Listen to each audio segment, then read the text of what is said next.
This is moments before the fastest knockout in UFC history. But what is the fastest submission the UFC has ever seen? There is a long list of records that fighters can speedrun, and this video aims to document the story of fighters who became immortalized in the history books, whether it was the fastest submission or the fastest to lose their title. Recounting these tales, we explore the greatest moments the sport has ever offered us. We will begin with the first person to start the relevant record, and then see how it has improved upon performance by performance over time. So sit back and relax as we tell the story of how UFC fighters speedran the UFC.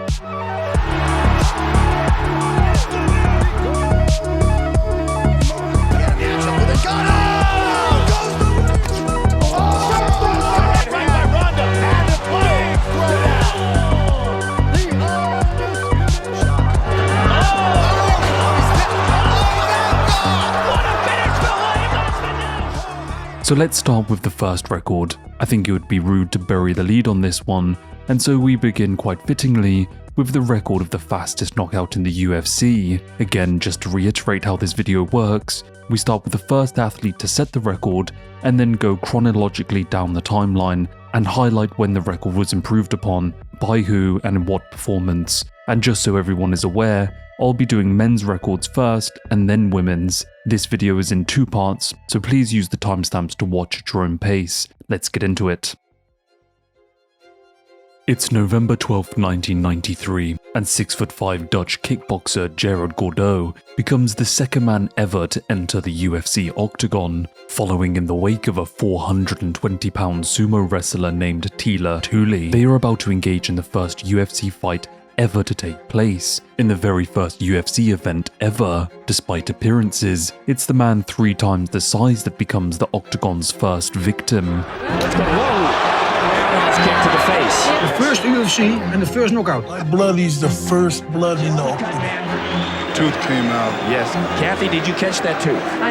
No, I think it's under the table here. You see how bloody the sport is? I went home with 1 less tooth. And in some serendipitous way, this very first fight would mark the start of this speedrunning journey, as the Hawaiian sumo wrestler was dispatched in just 26 seconds. Tuli's tooth, lost to the octagon, would become a memento mori that underpins this speedrunning game. It would actually take quite a while for Gordeau's knockout record to be broken, over 1.5 years to be precise, where at UFC 5, Return of the Beast, that would provide the knockout. In the second fight of the night, Dave Benateu, a man making his MMA debut as a judo and wrestling expert, was standing across the octagon against Abel Cancillo, a Wing Sun Kung Fu expert. Dave would implement his wrestling in the first 3 seconds, taking down the fake martial artist and immediately gaining top position, where he would unleash his best Rock'em Sock'em combo. The bout was officially called off at 21 seconds, a fantastic improvement on Gordeau's record, knocking off an impressive 5 seconds. Dave Benateu would make it to the finals of the tournament that night, but unfortunately fell short at Dan 7. Dave would only stay in MMA for a further 5 years, retiring with a record of 6-5-1, a record holder that has unfortunately been lost to time. But records are there to be broken, and it didn't take long for Dave's new record to be smashed. Enter Tank Abbott, the man who Bruce Buffer would go on to introduce as the one and the only. Well, he would, in his MMA debut at UFC 6, casually stroll across the octagon, gaze locked on his opponent, who was dressed as if he were about to present a self-defense seminar. Tank Abbott would smack his opponent silly. The poor fella that looked so out of place was dazed in an instant, stumbling around the canvas as Tank unleashed uppercuts and hooks at will, eventually knocking out the man in just 18 seconds. Improving on the previous speed by 3 seconds, only a slight improvement, but it was a sign of things to come. Speedrunners in the UFC were realizing that you could just indeed run out of the gate and swing wildly. Unfortunately, it would only take 2 numbered events for the time to be improved upon once more. It's UFC 8, and the record would find a new man to call its own, Gary Goodridge's rather famous elbow knockout, one that is hallowed and revered in the MMA world would in fact be the very performance that would shave 5 seconds from Tank's record. Gary stormed out of the gate, took his opponent down, gained a dominant position, and then proceeded to elbow his poor opponent out of existence. It took Gary just 13 seconds to dominate his opponent, and as miraculous as this time seemed, it was the very same event, on the very same night, that the record would be improved upon once more. Enter the world's manliest man. You know, when you look at the fighters today, I think they're a bunch of sissies.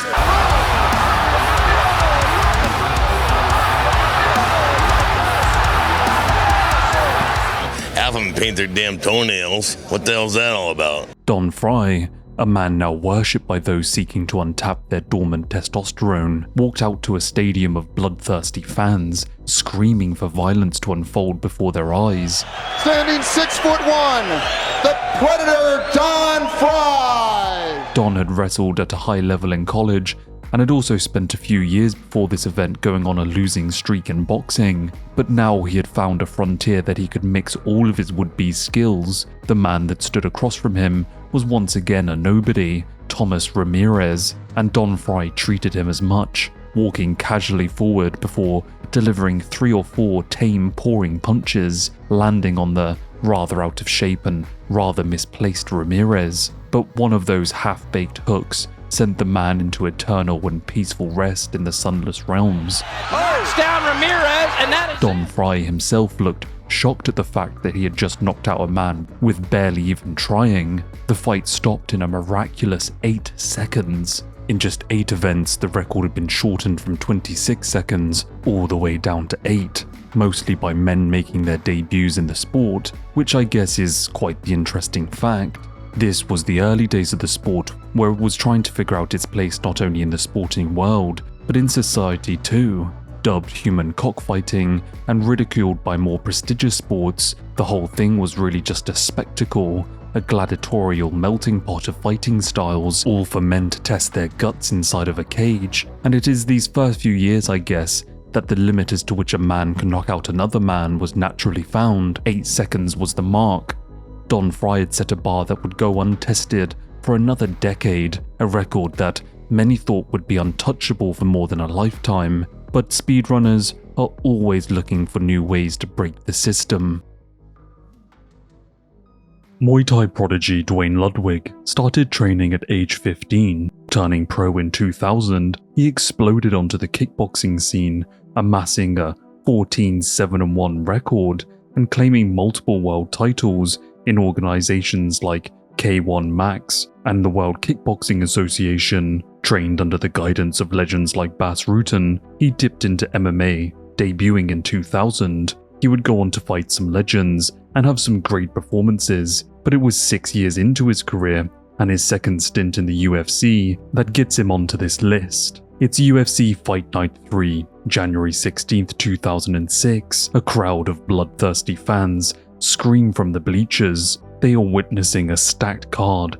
Buried on the undercard, a welterweight clash between the 27-year-old Ludwig and the hard-hitting Canadian Jonathan Goulet. The bell rings. His opponent, aggressive as ever, circles out. Ludwig stays patient. His opponent lunges forward with a wild left hook, dropping his right hand just a fraction too low. Ludwig uncoils. A massive right straight counter explodes. Referee Mario Yamazaki dives in, waving it off at what looks like 6 seconds flat. But there's a problem. The official time? 11 seconds. The timekeeper's clock kept running 5 seconds too long, robbing Ludwig of speedrunning glory. Replays showed the ref stopping it at 6 seconds flat, faster than anything in UFC history up until that point. But the Nevada State Athletic Commission would sadly stick to the 11-second mark, bumping Ludwig behind quicker finishes like Don Fry. And then, as time went on, he came behind finishes such as Todd Duffy and the Korean Zombie's 7-second knockouts. Fans weren't having it though. Online petitions exploded on early social media. You started a Facebook petition that has over 6,000 likes or close to that right now, petitioning for you to get the fastest knockout in UFC history. A friend of mine in Canada somewhere, Ethan, he started the actual petition for me, so that was cool. And then Joe Rogan's always been on my side during the narration and stuff. Even Joe Rogan messaged Ludwig directly saying, "You got robbed, man." For folks who don't know, Dwayne, for a long time, had fastest knockout in UFC history. They tried to deny you, but we would not let them. But the referee f***ed up. You know, they gave it to you like 10 seconds, but it was really like 6. For 5 years, the debate went on. Ludwig kept fighting, bouncing between welterweight and lightweight. But then, on Christmas Eve of 2011, UFC President Dana White drops the hammer via Twitter. After reviewing footage, the UFC officially crowns Ludwig's KO as the fastest at 6 seconds. It's official now, right? No disputes, no Todd Duffy talk. You got this, right? Correct, I got it. Dana went ahead and gave me a stamp of approval. I'm like a certified ninja now. 6 seconds is all it took, and 6 seconds lands him right here, the current and retroactive holder of the fastest finish via strikes, improving on Don Frye's record by 2 seconds. Ludwig retired in 2012 ultimately, after a 4-5 UFC run, shifting to coaching, and we all know how that went. There's a little snake in the grass right there. Anyway, Ludwig's lightning bolt finish held the UFC speedrunning crown for over 13 grueling years, through more than 400 events, countless attempts, and a new generation of athletes. No one could touch it. Well, that was until the universe had other plans.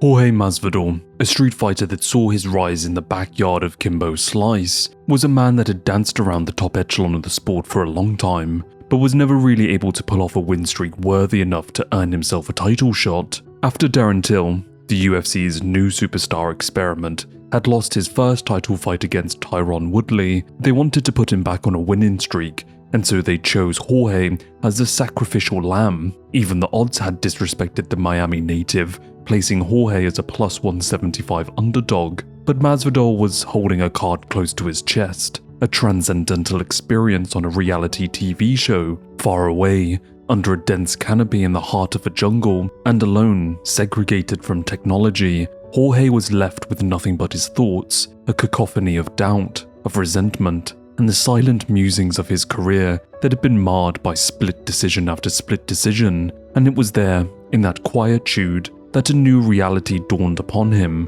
one where he would no longer be a victim of judges destroying careers. He wanted to manifest, a vicious savage.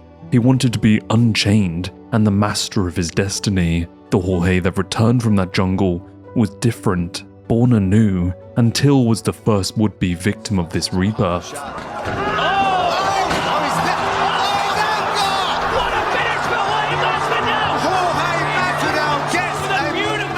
Masvidal shocked the UK, and to be honest, the UFC fanbase as a whole. Seeing Darren Till unconscious after receiving a violent barrage from Jorge was jaw-dropping, and there sitting in the crowd was Ben Askren, who had gone on a little escapade to British soil. The winner of the Jorge and Till fight was expected to fight Ben, and with Jorge's upset, everybody knew what the next matchup to make was. It was a clash of philosophies. One man who had been raised on the violent streets of Miami, where any disrespect was met with physical force, and the other, a squeaky clean collegiate athlete, an Olympian, who felt that trash talk was just a playful endeavor to sell tickets, the real fighting to be done inside the cage only. Dana was quick to deliver the fight that everybody wanted to see, UFC 239 in the summer of 2019, and it would promise violence and a pre-fight build-up for the ages. You're fake as you're selling something to the public that is not there, obviously,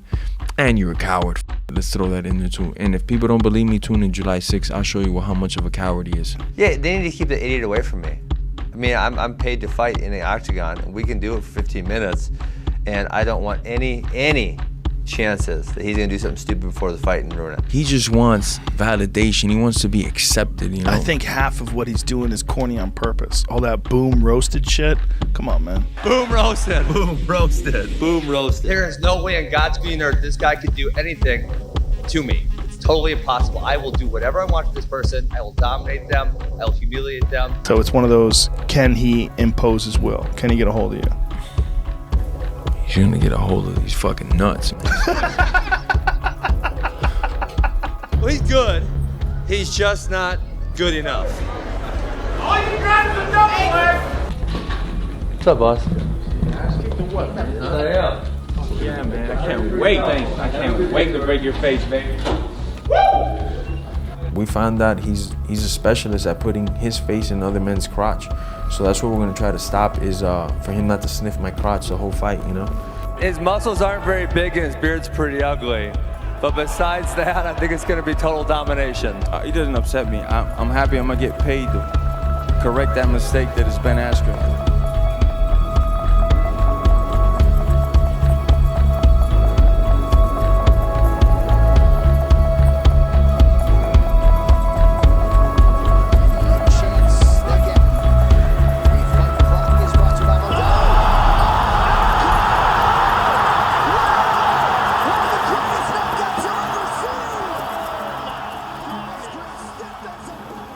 I saw some criticism. People say the punches weren't really necessary. Maybe They were super necessary.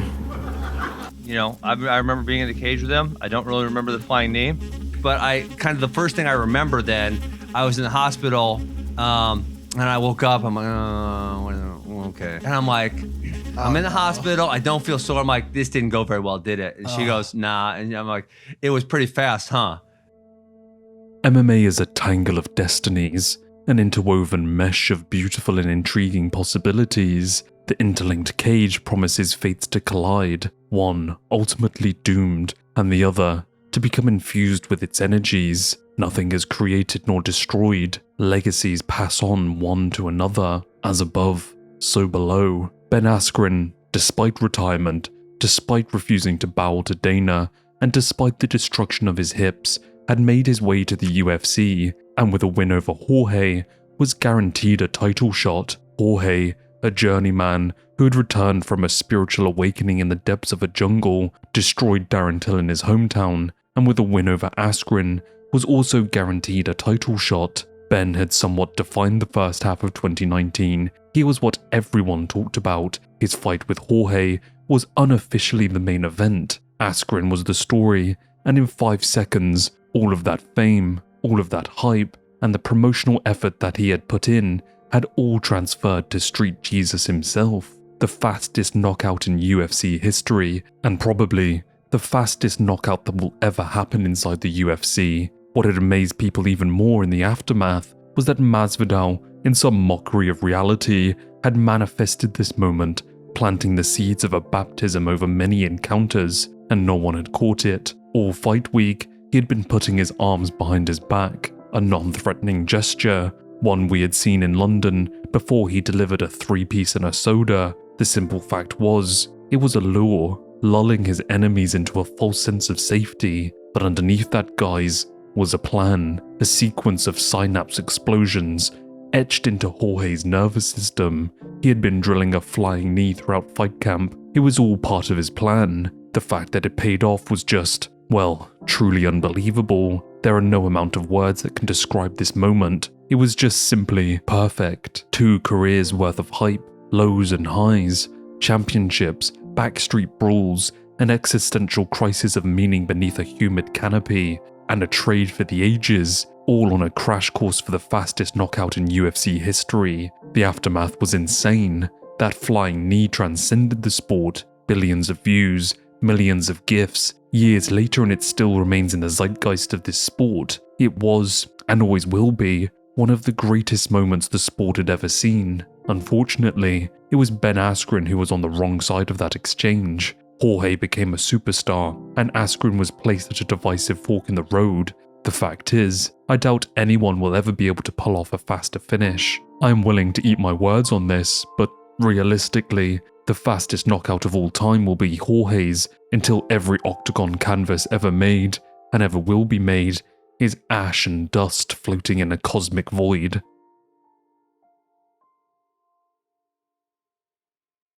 The second record that we will now be covering today is the fastest submission, so let's dive into the men who like to put other men in between their crotches. And it all starts way back at UFC 1 again, by default I guess. The first submission ever in the UFC was Jason DeLucia, an Aikido, shoot wrestling and Kung Fu expert who would rip his opponent Trent Jenkins to the ground and rear naked choke him in just 52 seconds. And there go hooks. Looks like Jason's got it. It's a classic. This being Jason DeLucia's debut fight, by the way, and quite fittingly, the first ever fight in the UFC. The thing with this performance was that it was scrubbed entirely from the VHS tape. This was because the Gracies didn't want the spotlight of submission grappling to be taken away from them and felt that DeLucia's performance messed with the narrative. So, to me, when I first started making this video, I thought that the knockout was the very first fight, the one we talked out with the Dutch kickboxer and the Hawaiian sumo wrestler, but it turns out it was actually this fight, and that Jason DeLucia was burned from history. Gracie that night would actually come pretty close with a 57-second submission, but still, it's Jason's record, which was still the best of the entire card, much to the Gracie's dismay. But it wouldn't remain that way for long. In the very next UFC event, UFC 2, aptly named No Way Out, the opening round of the tournament would see MMA nobody Scott Morris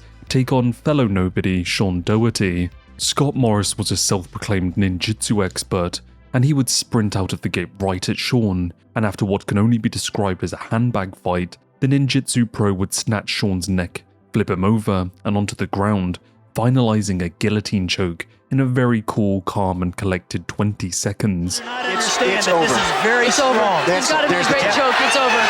It's over. Besting Jason DeLucia's record by a very impressive 32 seconds, Scott would not hold on to the title for very long. 2 events later at UFC 4, Revenge of the Warriors, a little bout taking place in the alternate fight segments at the start of the night, would miraculously break the record again. This time it would be a fighter known as Joe Charles, who was making his MMA debut as a judo practitioner. He would be taking on a giant kickboxer, and if we know anything about grapplers versus strikers, then we know it didn't really go well, especially back then. Judo man Joe Charles would smack, rather ironically, the kickboxer to the ground with a single punch, and then from there, armbar the man into defeat. It took Joe a very easy 14 seconds to submit the giant. To the canvas.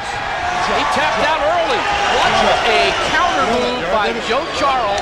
Improving on the record by a further 6 seconds. The impossibly quick record that he set, however, was about to be beaten one final time. Enter Oleg Taktarov.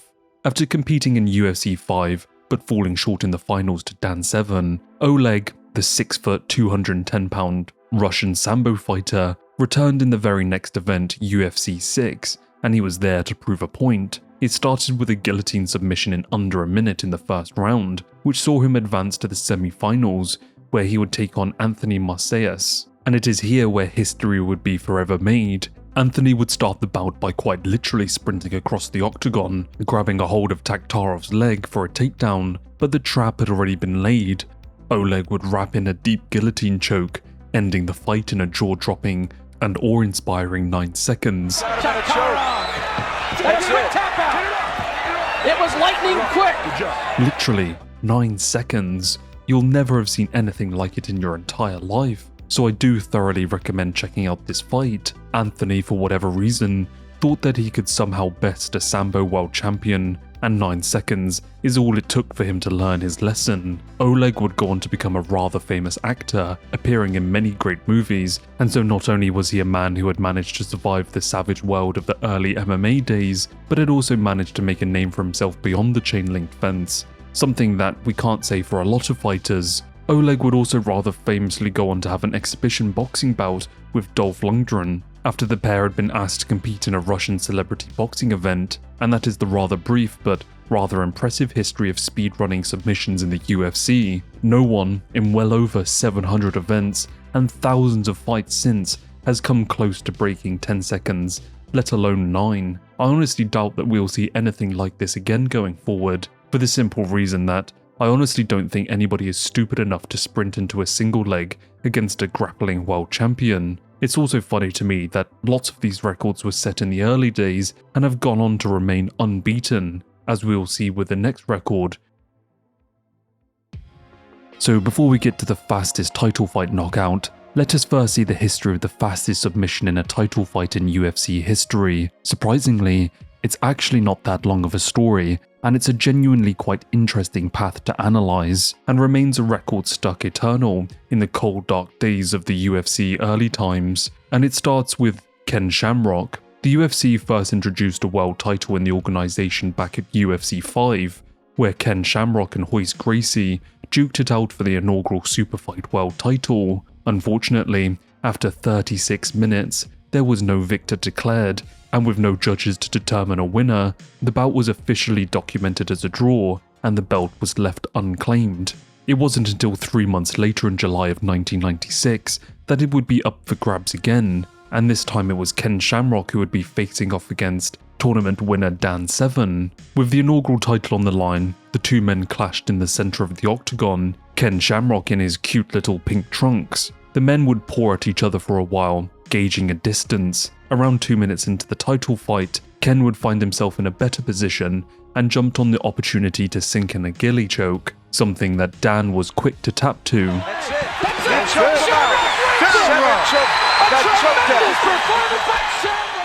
The submission not only marked the very first title holder in the UFC, but it also by default became the fastest submission in the history of title fights at 2 minutes and 14 seconds. This of course was destined to be broken, but I think how it was beaten is certainly an interesting story to tell, so here we go. Despite what many believe, Ken and Frank Shamrock are not biological brothers. In a tale almost stranger than fiction, Ken and Frank were foster brothers both raised in a group home, sharing their adopted father's name of Shamrock. Despite them looking like they could be brothers, they were indeed not. But stranger still is the fact that these two men brought together by broken childhoods would go on to become legends in the sport of MMA. Frank and Ken worked together at an elite gym called the Lion's Den, a group of men that spat out many of the best athletes at the time, like Guy Mezger and Roy Nelson. Even stranger still that when it comes to this record, the lineage would pass from one spirit brother to the next. Frank, after dominating Pancrase for years after leaving prison in 1994, made his UFC debut fighting for the inaugural middleweight title, a placement earned off the back of his so far legendary run in MMA and being closely linked to Ken, while Frank, the wrestling expert, took to the center of the cage, and after a brief exchange, it was in fact Frank who was being placed on his back on the mat, double-legged by his opponent, but under the guidance of Ken, Frank sunk in an extremely fast 16-second armbar, ending the fight without breaking a single bead of sweat. Frank Shamrock with the armbar on Kevin Jackson.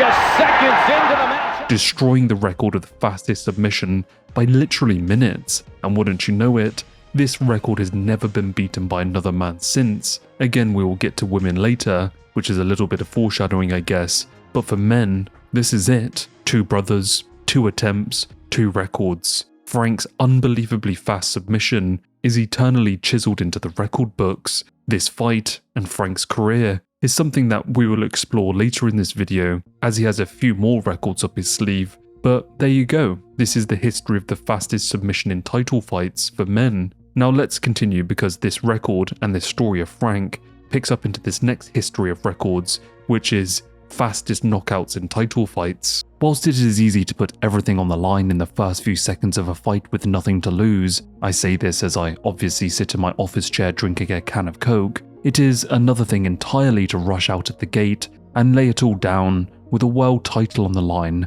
money, fame, legacy, all pushing a fighter towards patience. And so this record to me is always one of the most impressive. Let's get into the fastest knockout in a title fight. The history of the fastest knockout in men's world titles is actually a lot easier to track, so buckle in. From UFC 1 through to UFC 15, there had been titles introduced. First, there was the Superfight Championship, which was fought for around 5 times during this era. But when the UFC decided to go in a more boxing-oriented direction to bring more validity to the sport, they replaced it with a heavyweight title at UFC 12. Mark Coleman becoming the inaugural heavyweight champion. The surprising thing about all of this, however, was that in all of these initial title fights, not a single one had resulted in a knockout or a TKO. But to get this speedrun record started, one man was not only going to change that, but he was about to set a record that would stand for well over 8 years, off the back of his fastest submission in a title fight record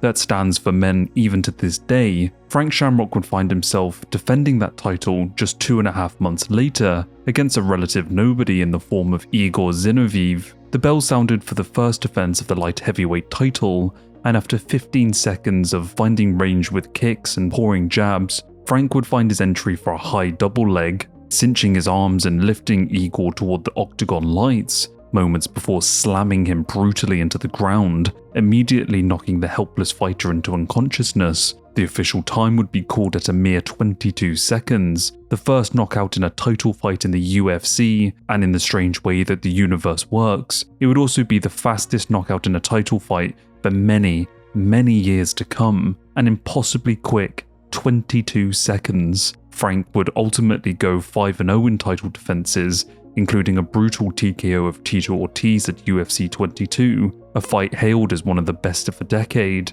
Yet the UFC's mistreatment of this pioneer began almost immediately after his dominance. After his emphatic Ortiz victory in 1999, Shamrock retired from the sport at the age of 26, citing the paltry pay during the promotion's dark ages, as it were. Even as a champion, he earned around $5,000 to $10,000 per fight, something that didn't sit right with Shamrock, who saw the UFC executives pocketing more and more and felt that he wasn't getting his fair share. A contract dispute ensued, Shamrock demanded fair compensation, but management retaliated by firing him, forcing title relinquishment. When Zuffa bought the UFC in 2001, he refused the lowball return offers, instead unretiring and heading to Strikeforce in the WEC, where he would win further titles. If you ask Dana White, he will tell you that Frank was a really weird guy and very hard to deal with, something that other people have actually reiterated as well. So although the UFC snubbed him,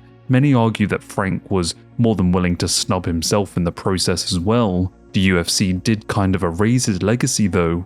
No Hall of Fame induction despite being overqualified for that position. Frank is hardly ever mentioned in the UFC media, documentaries or shoutouts. A shame really, when he gave so much for those early days, perhaps one of the very first true stars of the sport, and here he is, faded into obscurity. His records though still line the UFC history books, yet he is forgotten by many. But it was UFC 55 that was going to change the history books once more.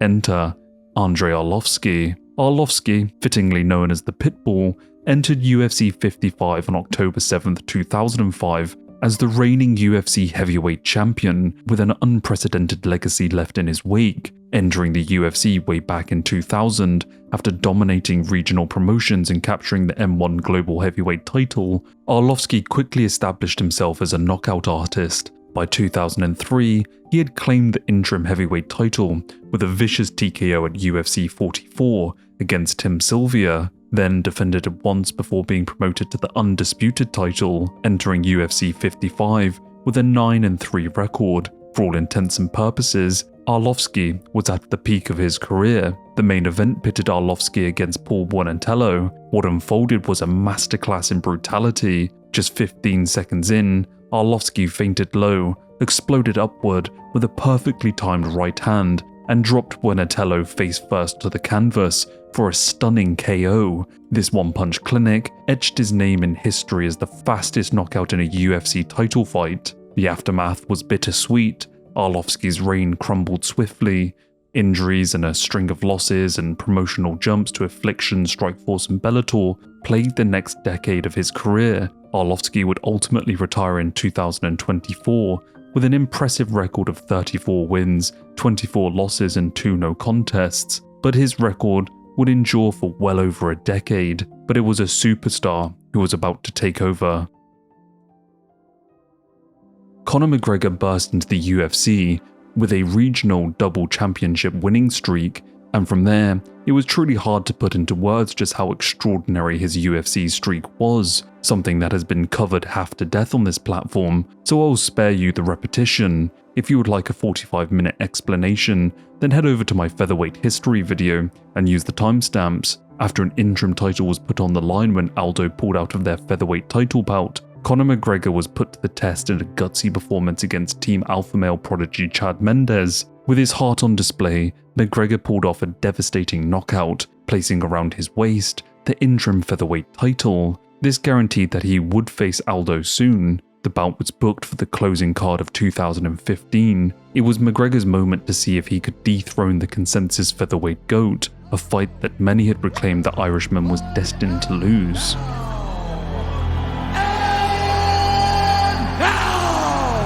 This is the moment UFC fans watching around the world have been waiting for. Live from the sold-out MGM Grand Garden Arena in Las Vegas. It's time! 5 rounds for the undisputed. Here we go! Green trunks for the southpaw, the notorious Conor McGregor. Black trunks for the champion, smiling. Oh! She dropped it! The new UFC featherweight champion of the world!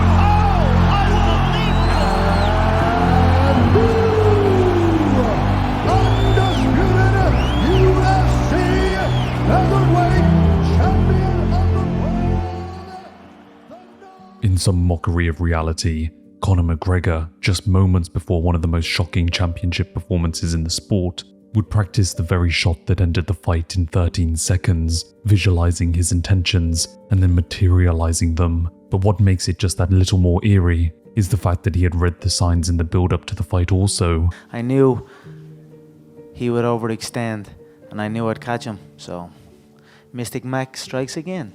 A tale that would unfold a finish. McGregor, over the course of a year, had worn Jose down, verbally insulting and humiliating him at every opportunity. That surely would have weighed heavy on the champion, wearing down his spirit. Jose had sat proudly on the featherweight throne for half a decade, his reign one of the most respected in the sport, and his legitimacy never questioned. Well, that was until an Irishman came out of the shadows to spoil his domination. McGregor had proclaimed that he would end it in one, and rightly, left with the fastest finish in championship history, a record that stands to this day. His words painted a tapestry of futures yet to be seen, in rich and enigmatic detail. Mystic Mac was an artist of manifestation, and the octagon was his canvas. From his shot calling that would predict the inevitable destruction of Dustin Poirier's P-head to the mental ruination of Aldo, McGregor had proved time and time again he could see things that others could not, futures yet to come. His journey from Dublin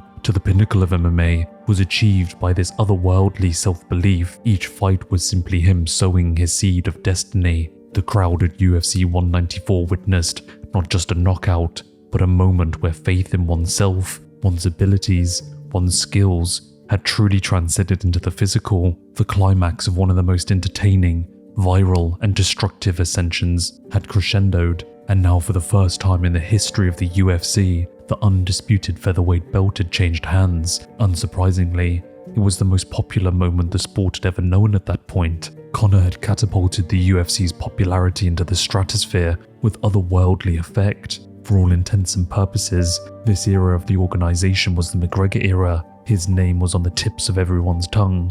Fans brought to the arena that hosts the octagon, lured there by the rumblings and faint whispers of a charismatic Irishman, his soundbites viral. Break out the red panties! Who the fuck is that guy? I'm your father, I'm your daddy, yeah?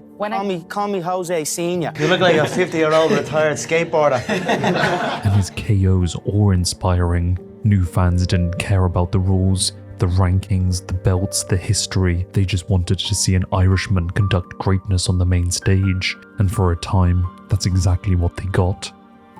The record, 13 seconds, a KO and a title fight, stands to this day, and it's Conor's legacy in a nutshell, really.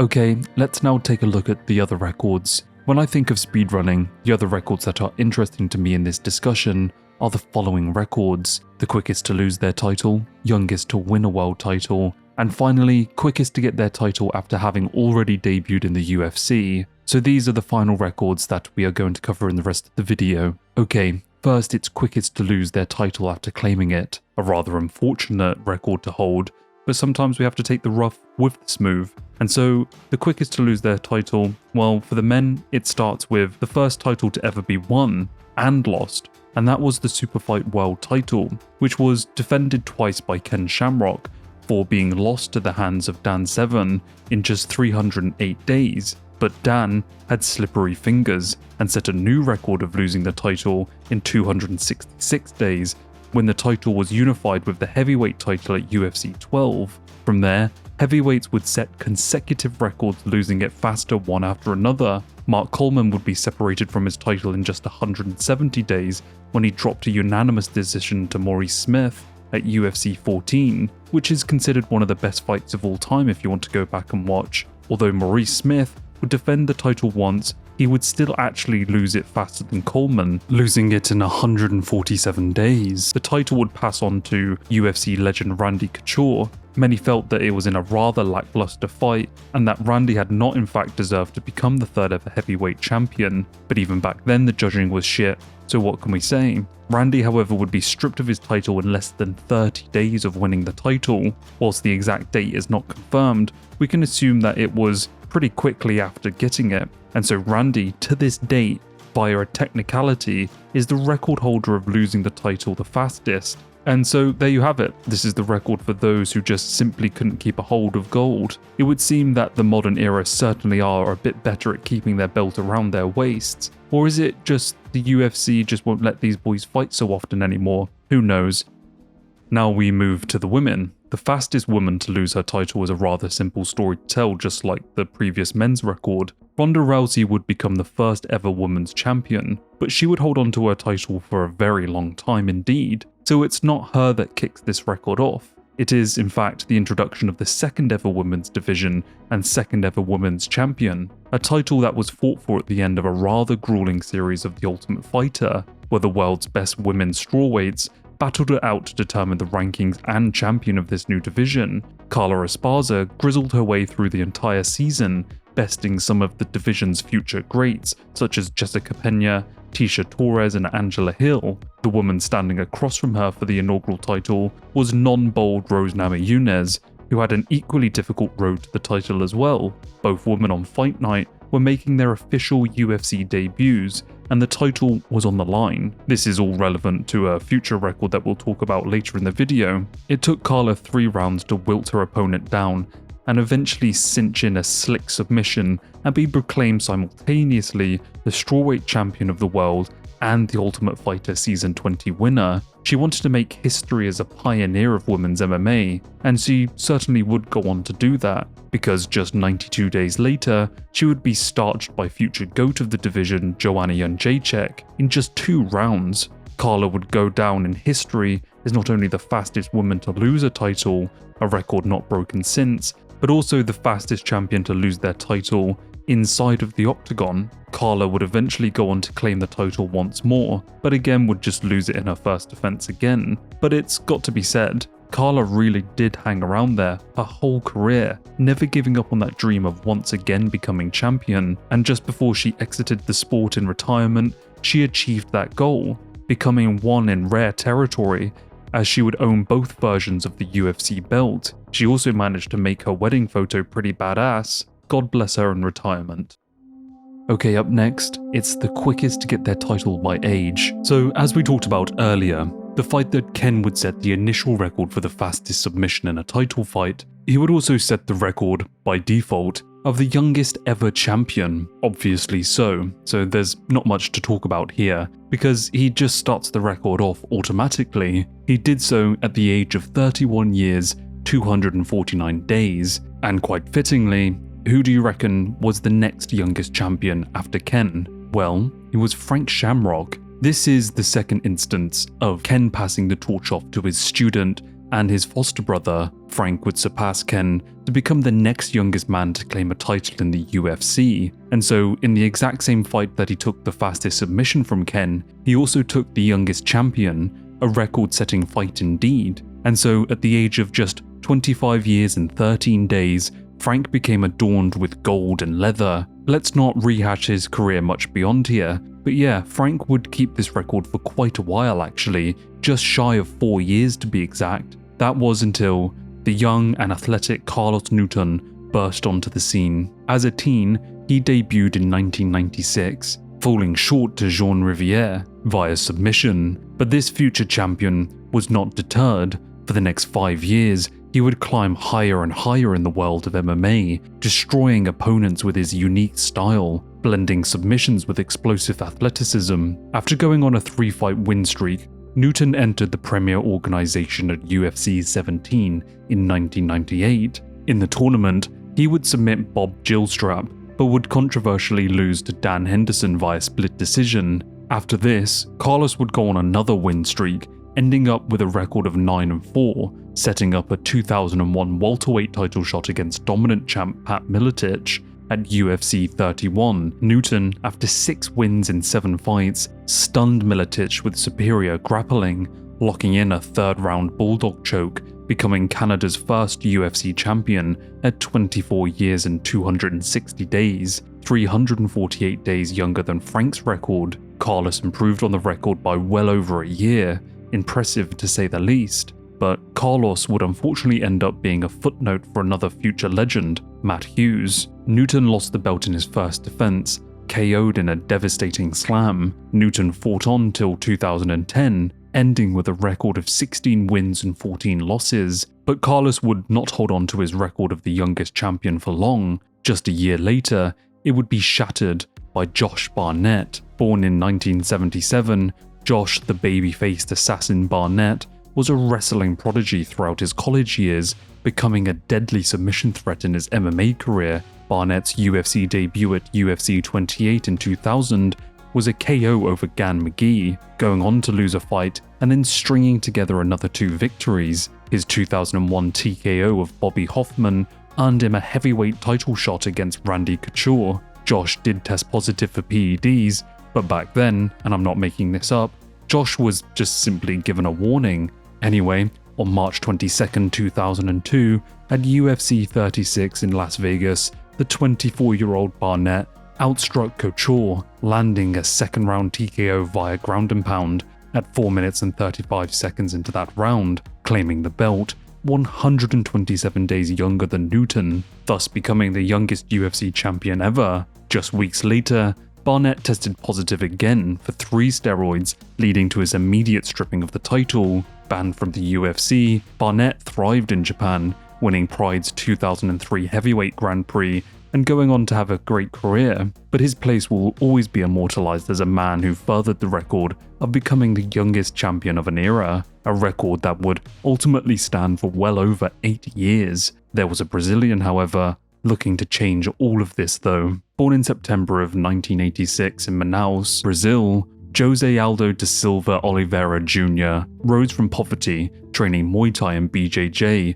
going on to get a 10-1 record in regional bouts before signing with the WEC in 2008. Aldo's WEC debut was a 2nd-round TKO of Alejandro Nogueira. He followed this up by KOing his next 4 opponents in devastating fashion, including the likes of Jonathan Brookins and Cub Swanson. This set him up rather appropriately to square off against Mike Brown, the current reigning featherweight world title holder, in November of 2009. He would ultimately dominate the fight, finishing Brown in the 2nd round via strikes, taking along with him the WEC featherweight title, one that he would go on to defend twice, once against Ultimate Alpha midget Uriah Faber, and then KOing Manny Gambarian in 92 seconds.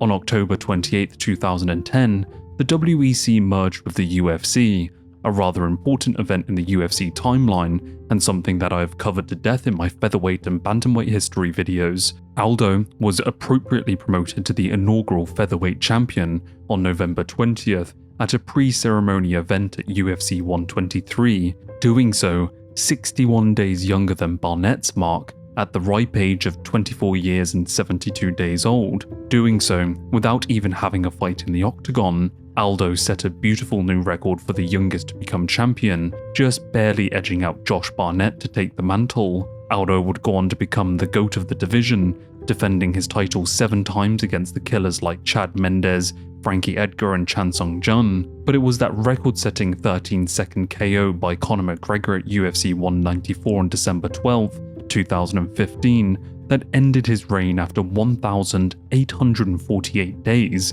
the longest in featherweight history. Aldo would retire this year with a record of 32 wins and 10 losses, leaving the sport as a true legend and a Hall of Famer. But Aldo wouldn't be holding on to that record for long. A glitch in the Matrix was on its way. Born in July of 1987 in Rochester, New York, John Bones Jones was a high school wrestling standout who turned pro in MMA in 2008 after a scholarship fell through, compiling a 6-0 record with unorthodox flair under the name of Sensual Chocolate.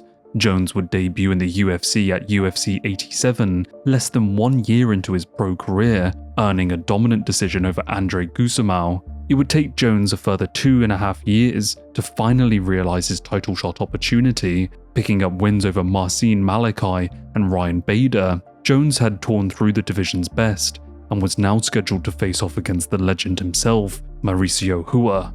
The title fight was set to take place in March 2011 at UFC 128 in Newark. The 23-year-old Jones would go on to absolutely dominate Hua, starching him with punches and knees, securing a 3rd-round TKO, and he did so whilst being 211 days younger than Aldo's previous record. The youngest UFC champion ever now sat with Jones. Jones has gone on to be a rather controversial figure in the MMA world, but despite people's feelings about him, the fact is that he is indeed the greatest fighter of all time. Of course, you kind of have to look past the fact that he's been caught cheating multiple times, which, kind of spoils the whole thing. The latter half of his career was spent beating up old men and dominating a division of nobodies, but there we are. That doesn't stop Dana White calling him the greatest of all time.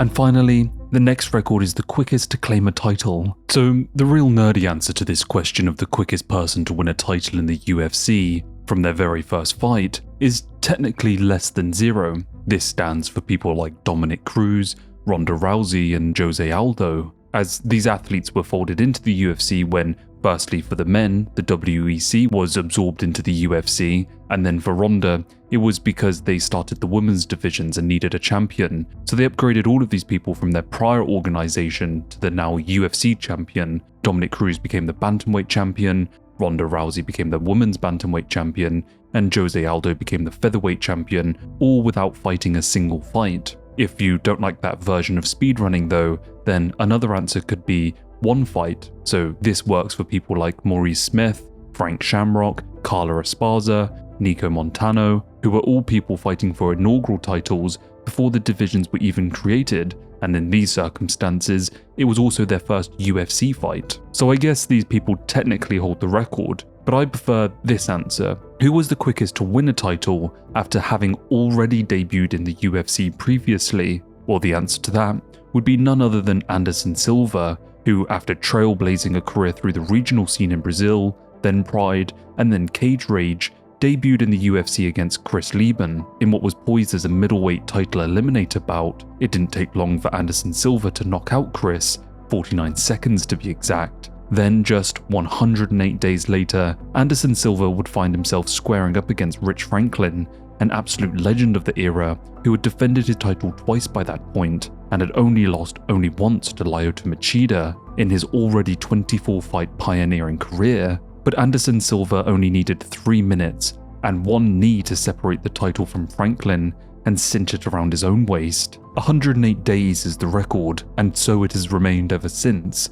This is a record that would more than likely never be beat. The UFC essentially has a monopoly on the space now, and any stars brought in are rarely nowadays given an immediate title shot or an immediate title eliminator shot. I mean, look at Kayla Harrison for example. She was absolutely dominant outside of the UFC, but it still took her many fights to get towards the title. So now we move to women's records. This is actually kind of funny. When I started making this video, I thought it would be great to kind of document the rich history of speedrunning UFC records, not only for men's divisions, but also for women's. It was twofold really. Not only does it mean that once again I get the broad strokes of the history of this sport documented in a unique way, which is essentially my life's purpose with this channel, but also I wanted to separate men from women more. For whatever reason, a lot of the records are mixed together online, so I wanted to shine a light on the men and the women. Well, it turns out that I have been foiled at this very attempt, as the one and the only, one of the greatest athletes the sporting world has ever known, and pioneer of women's MMA, actually owns pretty much every single record, and so all of the records kind of have no lineage to follow as we've done with the rest of this video, so it makes more sense I guess to just kind of spend a little time worshipping Ronda Rousey here, more than Joe Rogan ever could. She was the quickest to become a UFC Women's World Champion with exactly 0 days and 0 fights, because she was promoted to championship status from Strikeforce. I'm gonna make it official right now. The first ever UFC Women's Champion, Ronda Rousey. She'll be fighting Liz Carmouche, and she is the main event. We're bringing in the 135-pound division. That's what we're doing. I'm trying this whole women's thing out. She was the youngest and has remained the youngest women's champion at 25 years and 22 days old, followed closely by Rose Namajunas, who was 25 years and 6 months old when she claimed her strawweight title. She owns the fastest women's knockout and women's title fight knockout, as they had the exact same performance, when she dramatically KO'd Alexa Davis in 16 seconds. By Ronda, and a big throwdown.